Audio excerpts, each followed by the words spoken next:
L'industrie automobile française est en train de vivre une profonde transformation. Il est évident que notre modèle historique, qui a trouvé son point maximum au début des années 70, avec 3 millions de voitures produites en France, est aujourd'hui en régression. On produit de moins en moins de véhicules dans les usines françaises et les constructeurs automobiles français perdent de leur influence mondiale. Ceci est dû à de nombreuses causes sociologiques, industrielles, organisationnelles. On garde toujours une grande compétitivité dans la capacité à concevoir et même à fabriquer des voitures, comme ne le démontre la capacité de l'alliance Renault-Nissan de propager les véhicules de la marque Dacia dans le monde entier. Mais à partir de nos bases historiques, nous souffrons du vieillissement de nos investissements industriels et de notre géographie automobile.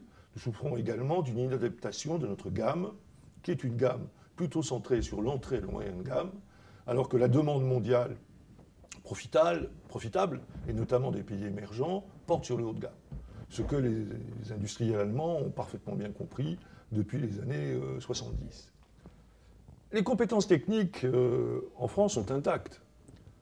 L'expérience d'ailleurs de Bolloré, que personne n'attendait dans l'industrie automobile, démontre que l'on sait non seulement concevoir des véhicules électriques de qualité, mais aussi réinventer un système global de mobilité urbaine.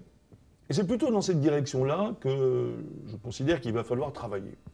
Nous sommes, certes, les champions du monde des petites voitures, et c'est ce dont, fondamentalement, les villes auront besoin dans les décennies à venir.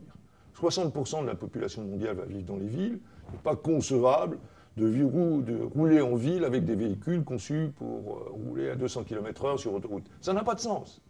Il faut donc concevoir la petite voiture urbaine légère, pratique, efficace, éventuellement électrique, mais aussi avec des petits moteurs thermiques ou à hydrogène consommant extrêmement peu d'énergie et surtout conçus pour rouler dans les conditions urbaines. Donc il y a là une avenue pour l'industrie automobile française, concevoir, imaginer, produire, en France, mais dans d'autres pays, la voiture de demain. La voiture ne couvre qu'une fraction des besoins de mobilité. Dans les années 60-70, on opposait le transport public qui était lent, inadapté, vétuste, à la voiture individuelle qui créait l'autonomie. Et l'autonomie dans la mobilité est quelque chose que tout le monde revendique. On a envie de voyager dans des conditions autonomes et confortables. Aujourd'hui, l'avenir du système de mobilité va être la cohabitation heureuse, organisée, structurée autour du partage de l'information entre des solutions collectives, dont le tramway est un merveilleux exemple, et des solutions individuelles, voitures de type Autolib, partagées, ou covoiturage, comme blablacar.com a ouvert le chemin avec beaucoup de succès en France, avec plus de 3 millions d'abonnés.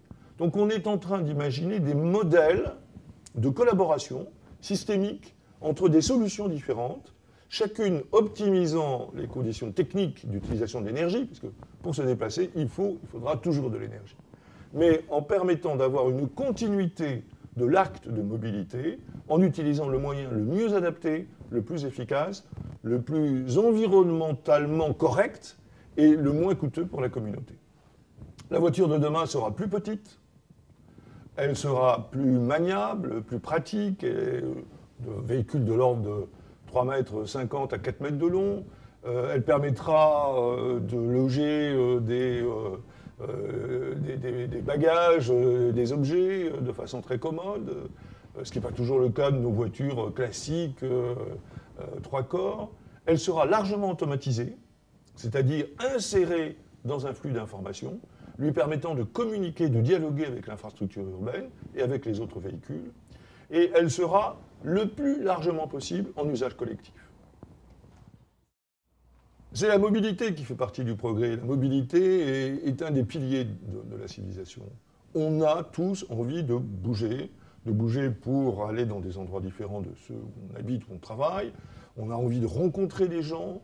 Et la mobilité numérique ne remplacera jamais la mobilité physique. Nous sommes des êtres de chair et de sang. On a besoin, comme disait Montaigne, de frotter et limer sa cervelle contre celle d'autrui. Et on ne le fera pas que de façon virtuelle. Donc la mobilité, c'est la modernité. Et cette modernité va s'incarner dans une continuité de moyens. Les moyens numériques, bien sûr, qui sont un élément clé, qui, dans tout état de cause, vont servir à optimiser les déplacements, mais des moyens physiques, collectifs ou individuels. On va avoir le choix. Et le choix, c'est aussi la liberté. Ce choix va nous permettre d'optimiser nos déplacements, non seulement en fonction de considérations de prix, mais surtout en fonction d'une optimisation environnementale.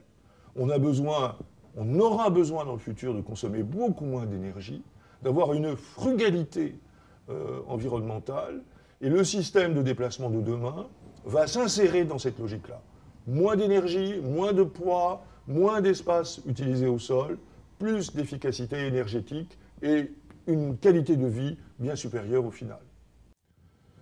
L'automobile, je dirais, ne mérite ni cet excès d'honneur, ni cette indignité. L'automobile n'est pas la cause de tous nos maux. Il y a beaucoup d'autres causes de dégradation environnementale, et notamment la médiocre qualité de nos bâtiments. Donc, la vision du futur de notre société, c'est une vision qui sera beaucoup plus économe en énergie, toute consommation confondue. Le déplacement est un élément clé de la consommation énergétique. L'automobile est une solution dans ce système global de déplacement. L'automobile ne sera plus le pivot, comme ce fut le cas au XXe siècle, du déplacement. Parce que ce n'est pas le système le plus efficace, notamment en milieu urbain.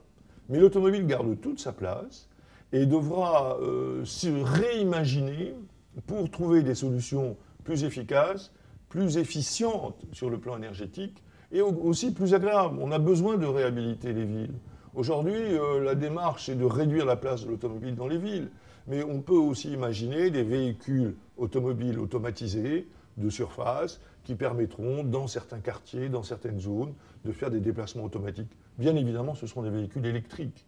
Donc imaginons une ville où 100% des véhicules de demain seront électriques, vélos à assistance électrique, voitures partagées électriques, véhicules logistiques électriques. On a infiniment moins de bruit, évidemment aucune pollution au lieu de consommation, et on a une capacité à imaginer des nouveaux usages et des nouvelles logiques. Je pense qu'il faut véritablement se projeter dans ce monde-là, plutôt que d'essayer de rustiner le monde d'hier.